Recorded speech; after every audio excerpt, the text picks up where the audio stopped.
The first one I kind of made my own, and it was about, I think we did that for like $3,000 tops. And I did end up getting grants to kind of pay back people that I borrowed.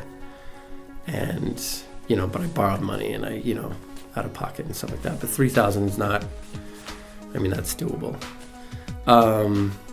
But that was like also like over 10 years ago. Like, I know people now who are putting 20,000 into their short films, and I'm like, whoa, but I think right now that's like, short films are getting around that price, whereas before we were, I don't know.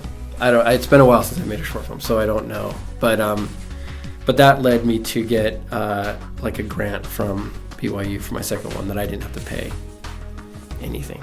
Like it was all, I think that grant was like $6,000, and then I just had like thousands and thousands of free man hours with students and stuff. So that's kind of how we were able to do that. But I think as a student, it's kind of easier to make a film because there are a lot of grants out either through the school or through somebody else. Like, you can just Google like film grants and they're just like all over the place, and if you can get one, then you can,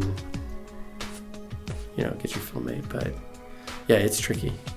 And obviously we didn't have Kickstarter. Like I would have killed for Kickstarter back when I was making short films. I think Kickstarter is really nice especially for short films, because you can kind of, basically send a link to everybody that and, put it in $5 here, $5 there, you can get your film made.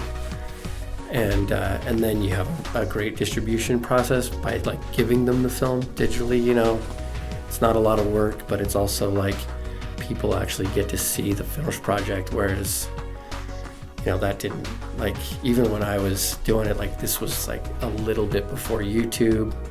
And even then YouTube had like this, like, don't put your short film on YouTube, because festivals don't want it, which is still kind of true, but it wasn't, like, it was like, how do you see short films? Well, you go to a festival or the filmmaker gives you a copy, like a physical, VHS or a DVD or like whatever.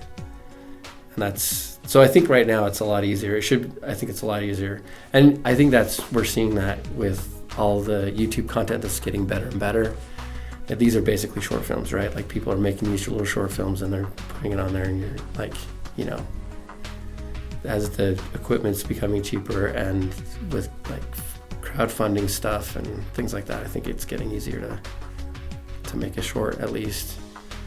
A feature's a little bit, like you can fund your feature through Kickstarter, but it's like, it's a little bit harder because you have to have, I think features need to have a return. They need to make money. Unlike short films, they don't, like, who cares if you don't make your money back on a short, but a feature, when you're putting in $100,000, like, you owe that to whoever you got that money from, and people have Kickstarted features, but it's like, you kind of have to have that base, a fan base there, an online presence, and it's like, it's trickier.